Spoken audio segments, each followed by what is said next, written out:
नमस्कार आप सभी को।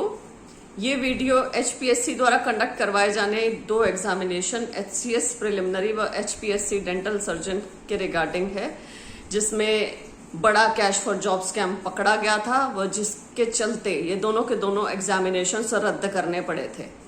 रद्द तो कर दिए, ठीक है, लेकिन इसमें हुआ क्या था, कौन थे वो अभ्यर्थी जिन्होंने पैसे देकर सिलेक्शन करवाया था और उन अभ्यर्थियों के साथ आपने क्या किया, क्या कार्यवाही हुई और क्या आप सुनिश्चित कर रहे हैं कि वो अभ्यर्थी अब दोबारा एग्जामिनेशन नहीं दे पाएंगे। इसके रिगार्डिंग कल ही एक नोटिस इशू हो चुका है। एचपीएससी डेंटल सर्जन एग्जामिनेशन की रिटर्न डेट दे दी है और जल्द ही एचसीएस की भी दे दी जाएगी, लेकिन उन अभ्यर्थियों के नाम कौन बताएगा। आपने उस नोटिस में लिखा है all the candidates are provisionally allowed. All the candidates, why all the candidates? उन कैंडिडेट्स का क्या जिन्होंने पैसे देके सिलेक्शन किया था, उनके नाम कौन बताएगा? आपने स्वयं कहा था कि 28 अभ्यर्थी ऐसे थे जिनमें से केवल 6 अभ्यर्थियों के आपने नाम दिए सबके सामने। उन 6 से कोई दुश्मनी थी? बाकी 22 के नाम क्यों छुपाए गए? उनके किसके साथ क्या रिलेशंस थे, कितने उन्होंने पैसे दिए, क्या क्या हुआ है, एफएसएल रिपोर्ट में क्या था, विजिलेंस की रिपोर्ट में क्या था, क्यों ये चीजें, क्यों ये डिटेल्स छुपाई गई हरियाणा से? हम अब आपके ऊपर कैसे विश्वास करें कि आप दोबारा उनको नहीं अलाउ कर रहे? और विश्वास क्या करना, आपने तो सीधा सीधा अपने नोटिस में लिखा है all the candidates are allowed. Why all the candidates are allowed?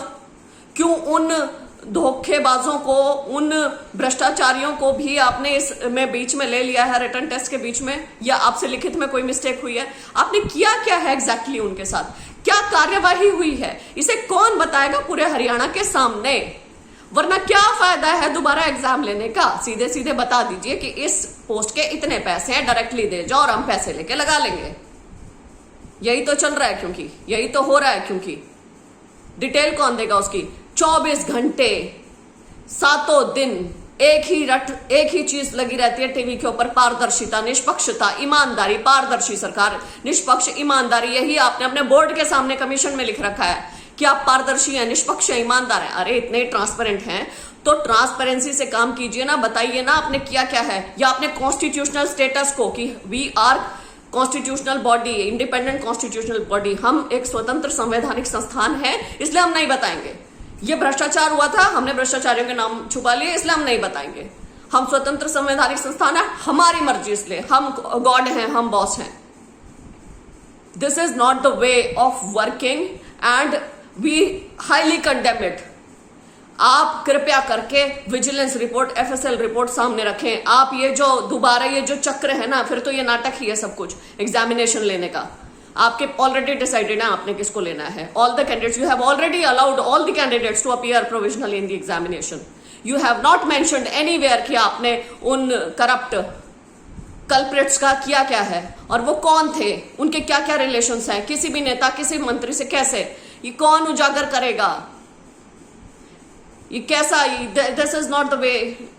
ऐसे चीजें नहीं चलनी चाहिए, ऐसे बिल्कुल भी नहीं चलनी चाहिए और मैं इसकी कड़ी निंदा करती हूं। और मैं सरकार से और कमीशन से ये रिक्वेस्ट करती हूं कि आप जल्द से जल्द पूरे हरियाणा को बताएं कि कैश फॉर जॉब स्कैम में कितने अभ्यर्थी पकड़े गए और आपने उनके साथ क्या किया।